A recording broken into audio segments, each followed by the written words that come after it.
Bonjour et bienvenue dans Crunch, le podcast qui fait croustiller le rugby avec la rédaction de l'équipe. Bonjour la rédaction de l'équipe. Bonjour. Bonjour. Bonjour.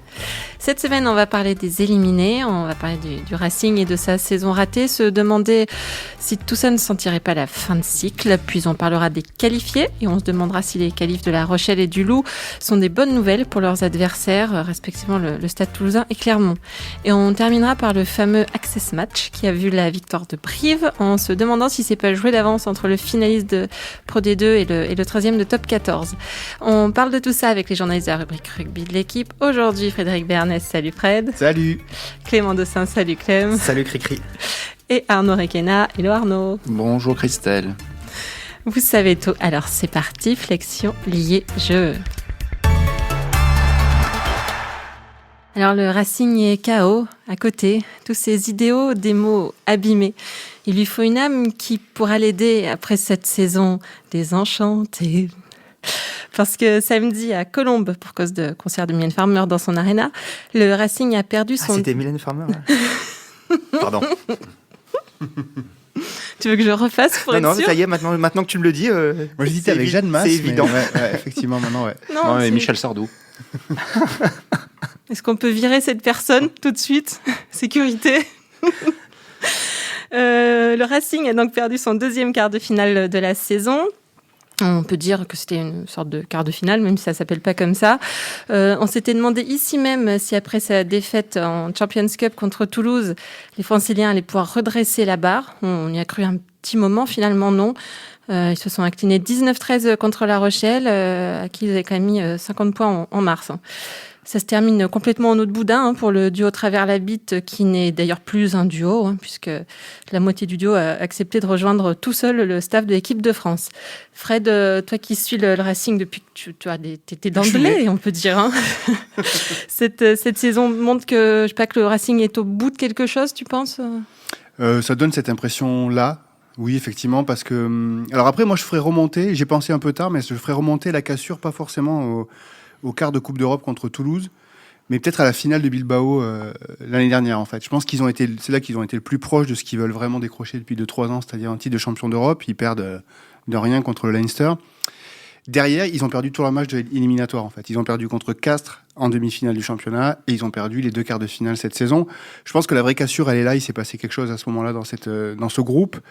Et effectivement, on arrive en bout de cycle parce qu'est venu se rajouter à ça une sorte de... Alors, on a changé la façon de jouer, on a changé les joueurs importants parce que Carter est parti, Russell, qui a un autre style d'ouvreur, est arrivé. Et on a changé, et on va aussi changer l'entraîneur finalement parce que voilà, Labide va partir et ça a laissé forcément s'installer quelque chose de pas clair dans l'équipe ces derniers mois, ça c'est sûr.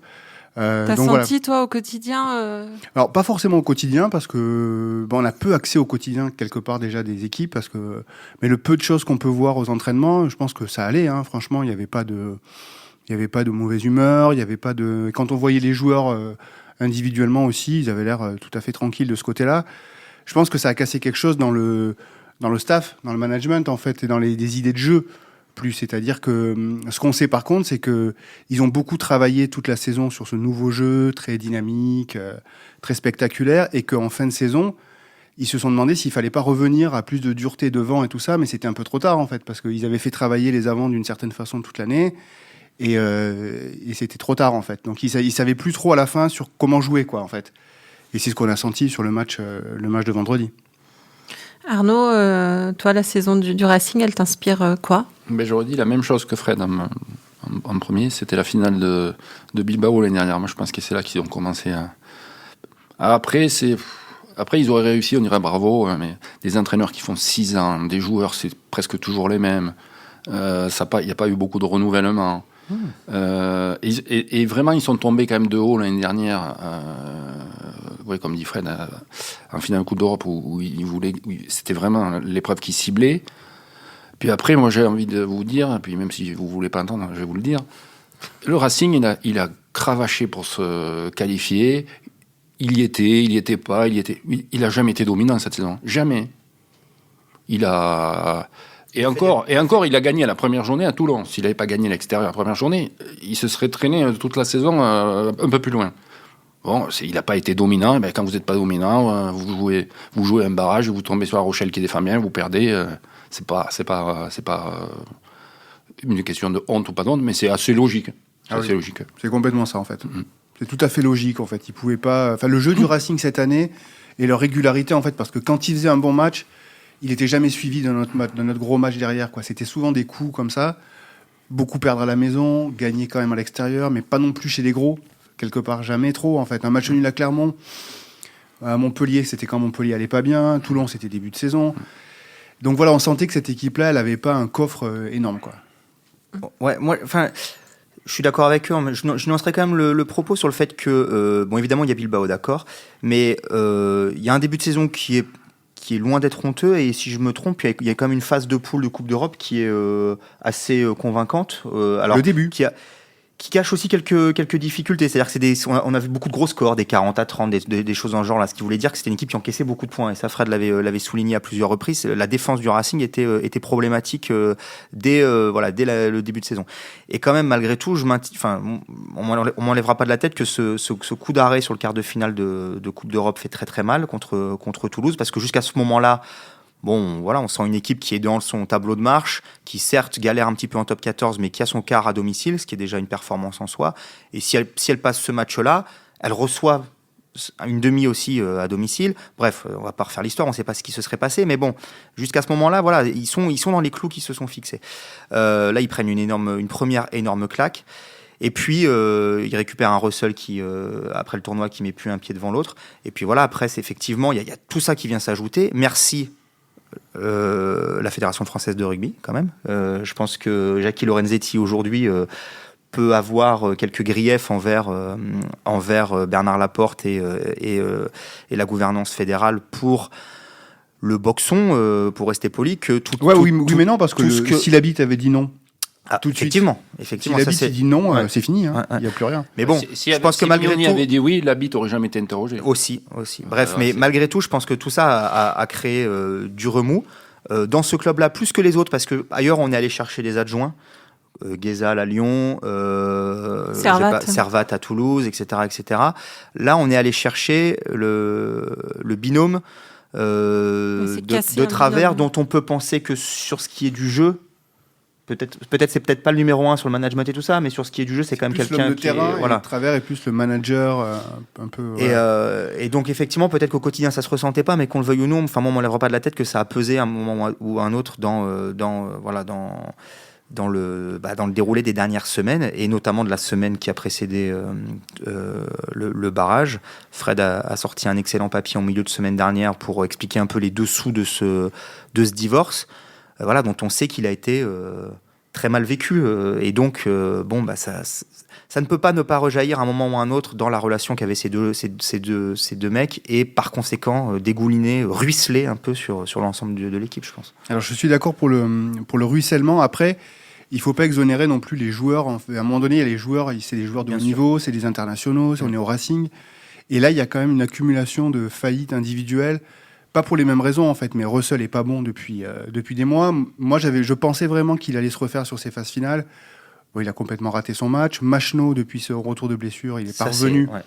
Il n'est pas du tout revenu au niveau qui était le sien. On sent qu'il est stressé, il est inquiet, il veut trop en faire. Il est à côté du rythme, on voit bien qu'il n'est pas dans le truc. Classen, qui fait un super début de saison, est pas bon sur la fin. C'est pour ça que Sanconi, d'ailleurs, revient. Teddy Thomas, il joue 10 matchs dans la saison. C'est quand même une arme fatale pour cette équipe. On sait le talent qu'il a et tout. Mais s'il joue que 10 matchs, en fait, c'est pas assez. C'est pas assez, en fait. Donc, il leur apporte pas ce qu'il pourrait leur apporter.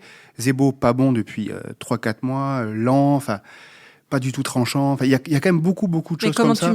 Comment tu l'expliques, toi, ça ? Je sais pas. Alors, Russell, lui, l'expliquait en disant qu'il avait mal géré cette transition où il a trop joué, c'est sûr, pendant le tournoi, parce qu'il est revenu 2 fois pour jouer avec le Racing. Ça peut s'expliquer comme ça. Zebo, il n'y a pas de raison, parce qu'il n'était pas en Irlande. Il est plus sélectionné en équipe d'Irlande, donc ça peut pas être ça la raison.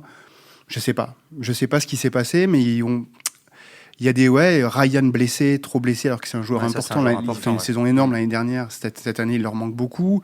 Nakarawa remplaçant sur un barrage comme ça, c'est... Alors oui, et en même temps, pas très bon cette année, quoi. Vraiment pas bon, quoi. Mais c'est étonnant quand même, parce que notamment cette arena, c'était quand même un nouveau souffle, c'était le début de quelque chose, et en fait, on a l'impression que c'est plutôt la fin. On a le sentiment qu'ils n'en ont jamais vraiment pris possession en fait de cet endroit. Je sais pas ce qu'en disent les joueurs, mais parce que bon, si on fait le bilan depuis, donc ils sont rentrés il y a 1 an et demi, quoi, c'est ça, en décembre 2017, ils y ont perdu combien de fois? 5 fois, 6 fois? Ils n'avaient pas perdu dans la saison dernière du tout, donc ils ont commencé à perdre avec Clermont cette année, donc du coup ça fait 5. Cette saison, 5 dont le quart de finale de Coupe d'Europe.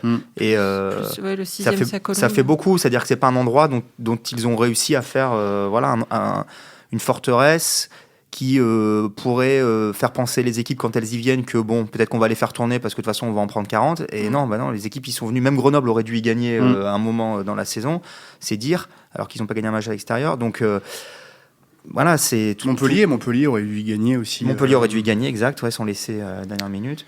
Mais c'est pour ça que ce que dit Jackie Lorenzetti, c'est pas idiot en fait quand il dit que l'habit c'est quelque chose qui est pas voulu, qui leur tombe dessus. Voilà, bon, il est sollicité, il a envie d'y aller, il casse le binôme, mais que quelque part, ça va sans doute se transformer en quelque chose de plutôt pas mal pour le club au jour d'aujourd'hui, parce qu'ils avaient besoin de changer quelque chose. Est-ce qu'ils l'auraient fait?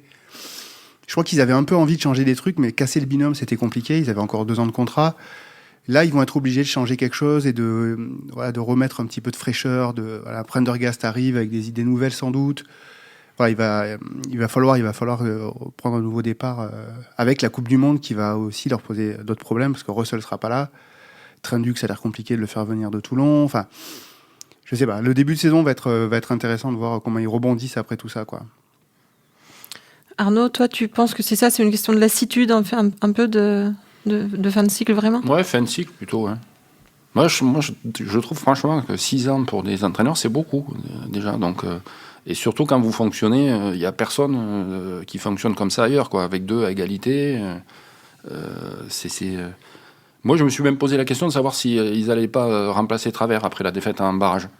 Je me suis dit, puisque de toute façon, la bite, ça te coûte rien, tu t'arranges à la FED. Si t'as que 2 ans, je n'ai pas de mal alors en Travers, mais je me suis fait la réflexion. Je me suis dit, tiens, peut-être qu'il peut sauter. On est arrivé au bout, pourquoi ou faire autre chose, mais déconnecté du terrain, parce que c'est vraiment très long, quoi. Franchement, c'est.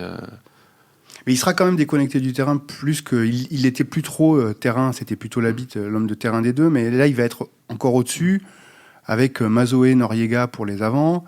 Et puis Prendergast aussi, on va dire, pour derrière. Donc il sera un peu une sorte de manager en chef. Donc bon. Après, c'est pas l'habitude de Lorenzetti. Lui, s'il peut faire 8 ans avec des entraîneurs, il aime bien cette stabilité-là. Pour lui, ça compte beaucoup.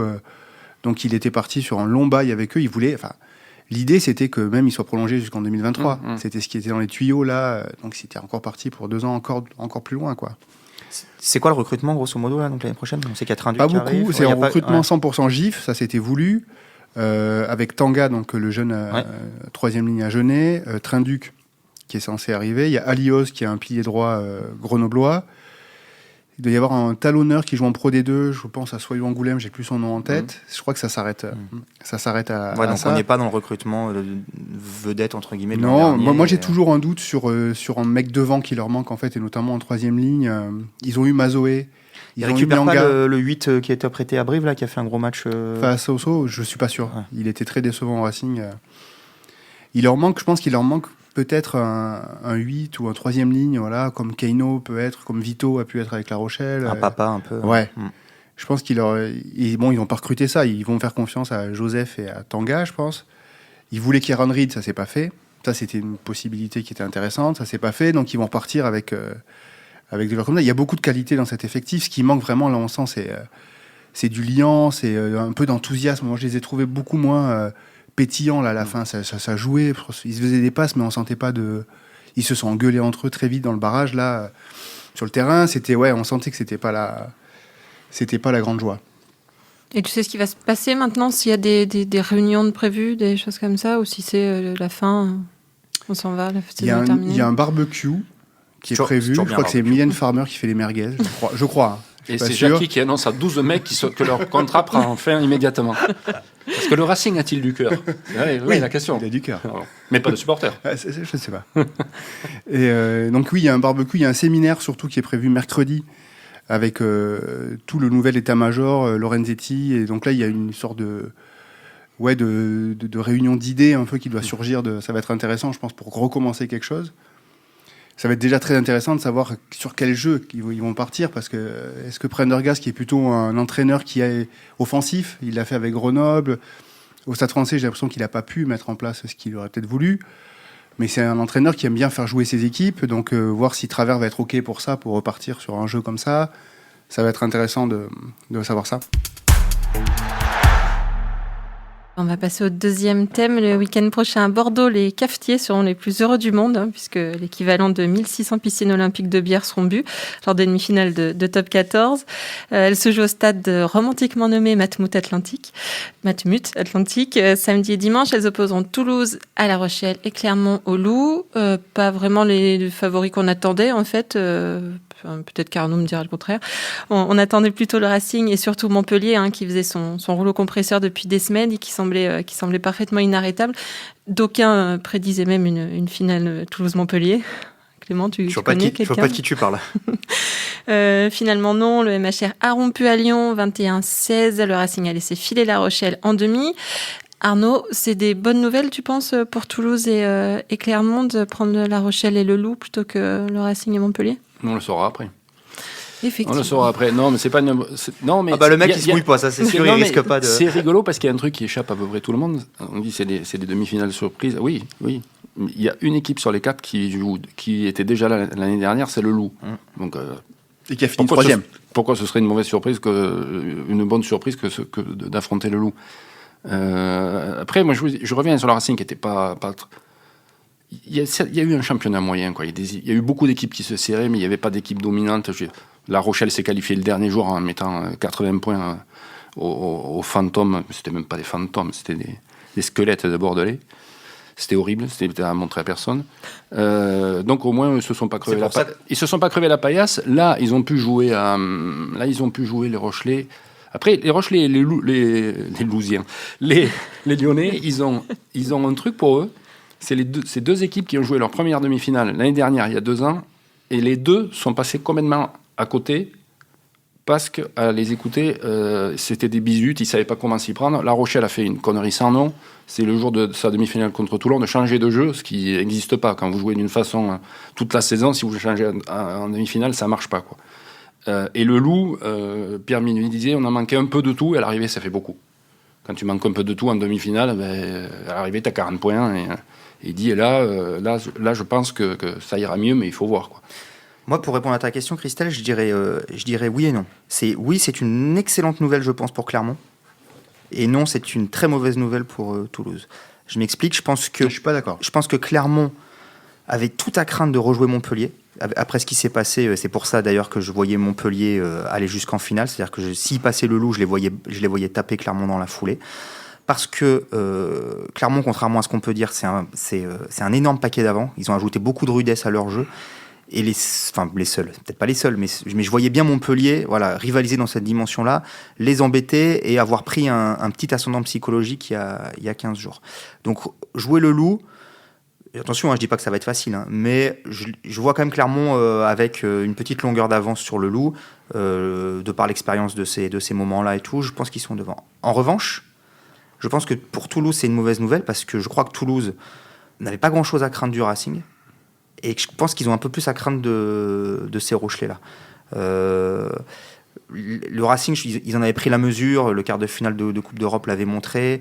Puis avec ce qu'on vient de dire, c'était un Racing qui était un peu fané. Or, les Rochelais, pump it up. Après un match comme ça, ils vont être au taquet. Ils vont jouer devant, je pense, un stade qui leur sera pas acquis, mais qui va être bien jaune et noir. Et qui a quelques armes pour embêter ce Toulouse-là. Et des deux demi-finales, c'est celle qui peut, en termes de jeu, être extrêmement spectaculaire et intéressante à suivre. Pump it up, alors justement, je suis assez d'accord sur Clermont-Lyon. Et là où je suis pas tout à fait d'accord, c'est le pump it up, justement. Je suis pas d'accord sur le pump it up parce que pour avoir vu le dernier quart d'heure des Rochelais au Racing, je les ai trouvés vraiment touchés physiquement, mais alors vraiment, s'il avait un bon Racing, franchement, gagne ce match. Le Racing dans le dernier, mais gagne ce match tranquillement dans le dernier quart d'heure. Ils étaient vraiment fatigués. Ils étaient tout le temps par terre, à se faire soigner. Antonio et Priso sont sortis. Je sais pas dans quel état est leur genou, mais je crois que ça va pas bien. Derrière, ils étaient pas bien non plus. J'ai peur qu'ils ont beaucoup joué cette année La Rochelle, mine de rien, parce qu'ils ont quand même été au bout du challenge. Ils n'ont pas eu le truc de repos là, qu'a pu avoir, le week-end de repos qu'a pu avoir Clermont. Ils ont dû cravacher jusqu'à la dernière journée pour se qualifier, Clermont pas trop. Donc, ils jouent Toulouse. Hein. Oui, non, mais par rapport à Clermont qui est allé au bout aussi en finale. Ah oui, d'accord. Sur le même. Okay. Donc moi j'ai un petit doute sur le physique de cette équipe-là contre Toulouse et devant aussi. Je pense que devant, si Priso et Antonio sont pas bien, c'est sûr que ça c'est une la mêlée toulousaine qui a fait très très très mal toute la saison. J'ai quelques craintes là-dessus quoi. C'est tout. Après je sais que derrière leur triangle de derrière, effectivement, ça peut être très très beau à voir contre celui de Toulouse. Là il y a vraiment match. Mais j'ai peur que physiquement, ça soit un peu trop. Ils ont une troisième ligne aussi quand même là, La Rochelle. Gourdon qui revient très très fort. Je serais pas étonné que finalement il était peut-être pas dans les 65, mais il est 68. Il est 60, ouais. Là, il est devenu 66 peut-être depuis ce week-end. Et puis peut-être qu'il sera 58 dans une semaine et 31, tiens, dans 15 jours.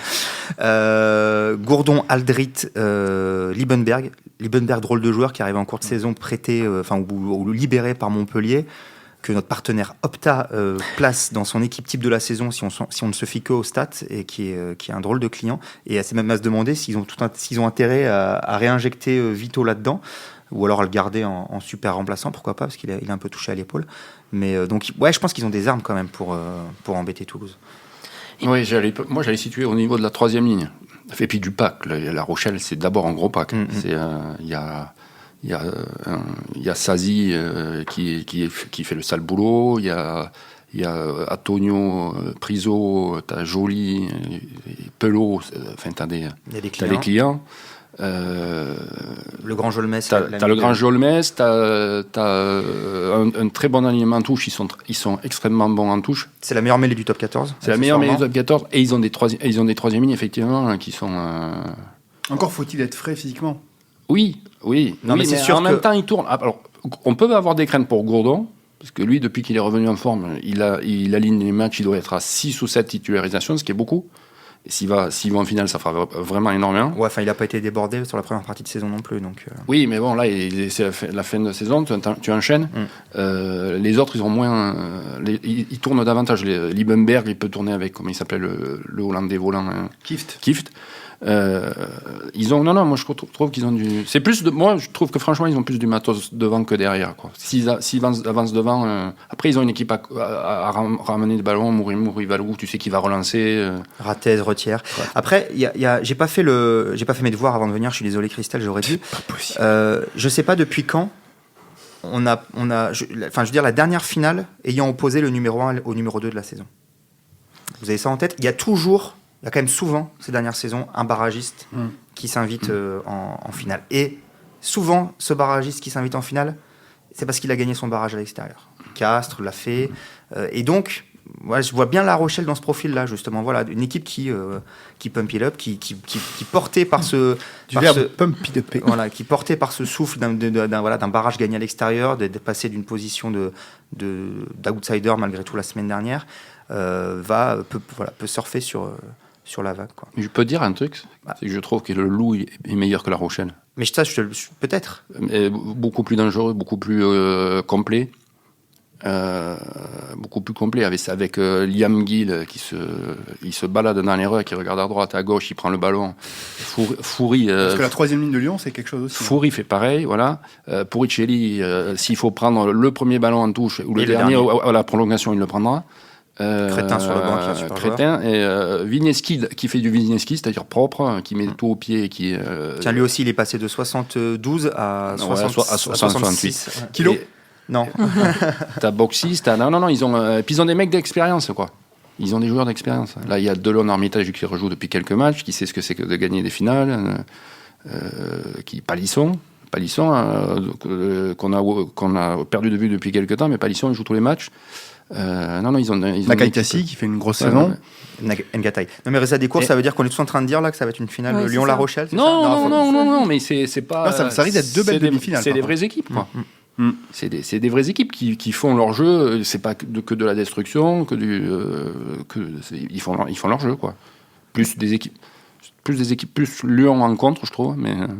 Et ça va être des belles, justement, ça va être des belles demi-finales, vous pensez? Le jeu va pas être fermé comme si on était en demi-finale? Moi, j'ai pas l'impression. Moi, je pense que c'est des équipes. Clermont et Toulouse, c'est quand même des garanties là-dessus. C'est-à-dire que ça joue, ça met beaucoup de rythme et de volume. Je les vois pas se renier en. La Rochelle, phase c'est finale. une équipe aussi assez joueuse. Lyon aussi peut mettre beaucoup de volume dans son jeu.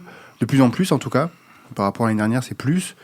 Moi, je suis persuadé que c'est ce qui, pour le spectacle, c'est ce qu'il y avait de mieux, je pense, à attendre comme affiche de demi-finale. Après, Je suis d'accord avec Fred. Culturellement, je suis pas d'accord avec Fred. Culturellement, Toulouse se renie systématiquement en phase finale. Hein. Ouais, mais là, s'ils font ça, Mais ils ont eu 21 000 titres de champion de France parce qu'ils font rien en phase finale. Hein. certes, Arnaud, ils l'ont un tout petit peu fait en demi-finale du Leinster.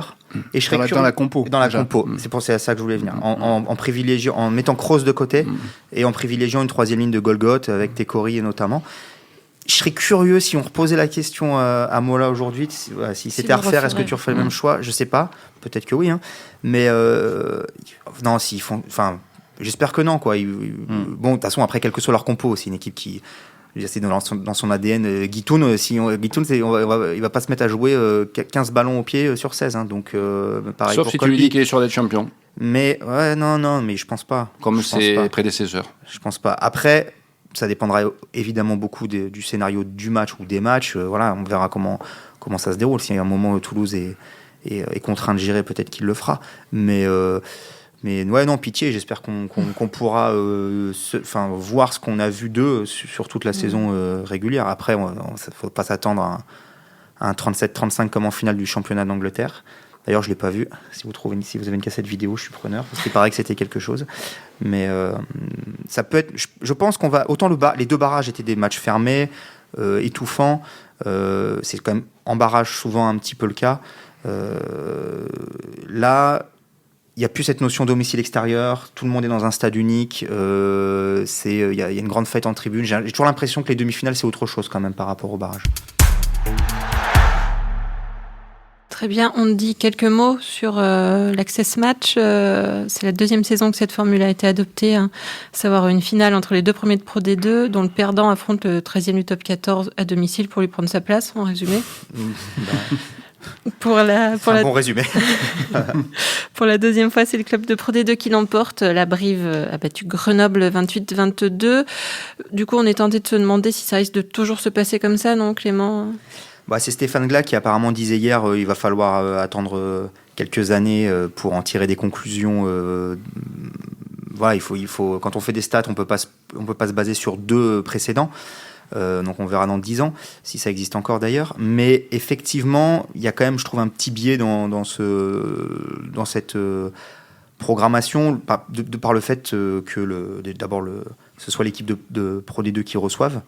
En football, on l'a vu ce week-end, le barrage entre le 18e de Ligue 1 et le rescapé des 48 matchs d'accession de Ligue 2, en l'occurrence là c'était Dijon-Lens, ça se joue sur un match aller-retour. Bon, pourquoi pas? Après, on sait que les calendriers sont déjà surchargés, donc je ne vais pas militer pour un match de plus, mais ce serait peut-être un petit peu plus équitable, ou alors sur un terrain neutre. Et puis forcément, ça oppose deux équipes aux dynamiques opposées. Une équipe de Pro D2 qui gagne des matchs face à une équipe de top 14 qui n'en gagne pas beaucoup dans l'année. Même si l'équipe de Pro D2 est toujours meurtrie parce qu'elle vient de perdre une finale. Mais bon, on l'a vu dans les deux cas, Grenoble l'an dernier, Brive cette année, à chaque fois les deux équipes se sont peut-être même rebellées grâce à ça aussi, avec leur soutien populaire et tout ça. Après, en creux, ça dit quand même quelque chose d'intéressant, c'est que le haut niveau de Pro D2 n'a pas grand-chose à envier. Ouais, Oui, c'est interchangeable en fait. Voilà. C'est ça. L'année prochaine, ça peut être Perpignan, Agen, puis ça peut recommencer. C'est très proche en fait des 3-4 équipes du haut de tableau de Pro D2 et les 2-3 dernières de Top 14. Ça risque d'être un peu les mêmes qui reviennent, qui repartent. On va se retrouver Grenoble, Brive, Bayonne, Perpignan, Agen. De temps en temps, il y aura un Nevers, un Vannes qui viendra s'inviter à la fête peut-être. Mais, un Mont-de-Marsan, qui sait. Qui sait. Mais je sais pas, il faudrait sonder la Ligue. Je suis pas encore... je suis pas convaincu par la formule. On l'a dit la semaine dernière déjà, elle est très pénalisante pour les deux équipes de Pro D2 qui montent. Ça, voilà, on l'a déjà dit. Qui montent en slip et très tard. Quand tu arrives en retard à une soirée et que tu es en slip, tu as quand même peu de chances de choper en général. C'est quoi les stats? Je t'ai connu plus sûr de toi, Clément. Il n'avait pas le slip. Stop. Maman n'écoute pas. Donc, je sais plus ce que je disais. Merci.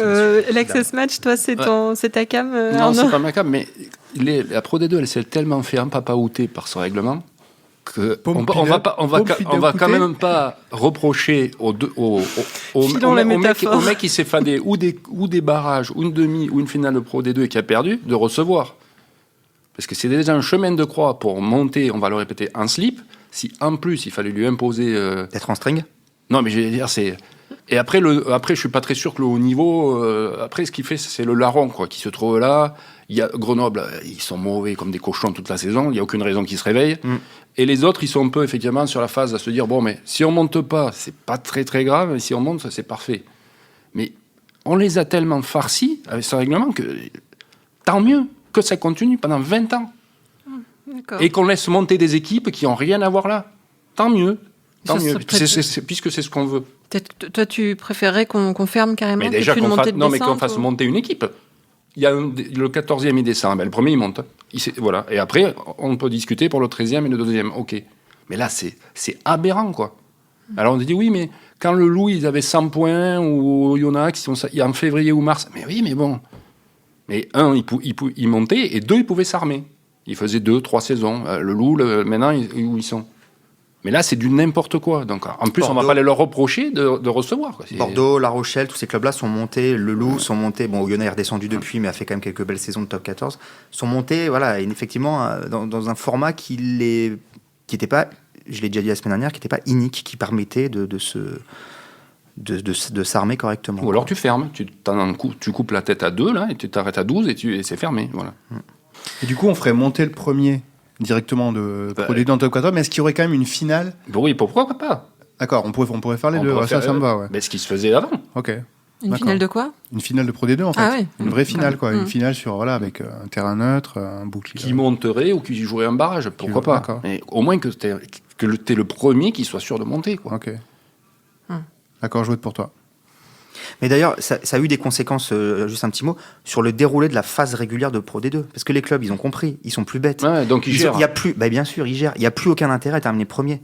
Donc on ne voit plus une équipe, justement, qui domine comme ça. Mais ce n'est pas parce qu'elles n'en ont pas les moyens ou pas l'envie. Brive, c'est pas aller se crever la paillasse à Carcassonne ou à tous les week-ends. Ils ont lâché des matchs. Donc ils perdent des matchs, mais bon, ils gèrent leur effort. Ce qui les rend d'autant plus redoutables, justement, quand arrive la phase finale, puisqu'ils ont des effectifs reposés. Ils ont pu faire tourner, c'était le cas de Brive. Et donc, d'être d'autant plus dur à jouer pour l'équipe de top 14. Oui, il faudrait revaloriser. Qui, elle, a dû aller se battre tous les week-ends pour essayer de gratouiller des points à droite à gauche. Il faudrait revaloriser le fait de finir premier de ce championnat, en fait. Ah oui, mais ça a un sens. Ouais, donc le seul moyen de le revaloriser. Direct. Ouais, ce serait intéressant d'être premier d'une saison régulière qui dure le 95% du temps. Autant que ça ait un sens, quoi. Oui, mais dans ce cas, en top 14 aussi, alors. On va régler les problèmes les uns après les autres. Si tu veux bien. Avant de se quitter, juste 2 mots sur la Coupe du Monde des moins de 20 qui commence demain, mardi 4 juin. Les Bleus sont tenants du titre. On se souvient du joli parcours des Tamac, Demba Bemba, Coville, tout ça. Carbonel. Il y en avait plein. Ils étaient beaux. Justement, il y en a comme Carbonel d'ailleurs, Jordan Joseph, je crois aussi, qui sont sur le terrain pour défendre leur titre. C'est en Argentine. On en pense quoi de ces jeunes gens, Clem ? On en pense bon courage, les gars. Ils ont une poule, je pense, abordable. Fidji, Galles, Argentine. Bon, Argentine à domicile, il faudra voir. C'est un format toujours très compliqué parce qu'il faut terminer premier de sa poule ou meilleur deuxième. Et puis après, ce sera comme toujours 2 matchs de très très haut niveau, comme j'ai envie de dire. Face aux Blacks, face à l'Angleterre, face à l'Afrique du Sud, toujours un peu les mêmes. Et voilà. Le dernier tournoi n'était pas super. S'ils conservent leur titre, bravo. Je pense que ça va être très compliqué. Ça a donné quoi le tournoi, Fred ? Mais je crois qu'ils ont perdu contre l'Angleterre lourdement, si je ne dis pas de bêtises. Et en Irlande aussi, ils ont perdu en Irlande aussi. Mais c'était peut-être nécessaire pour passer, déjà changer quelques joueurs qui ne sont plus là. Après, ils étaient dans une phase où ils avaient la volonté, le staff, d'élargir aussi le squad, les profils, de tester des joueurs. Le tournoi a été, de ce point de vue-là, un petit peu expérimental. Donc là, ils y vont avec toutes leurs armes vives. Donc, faut voir. Pump it up, les gars.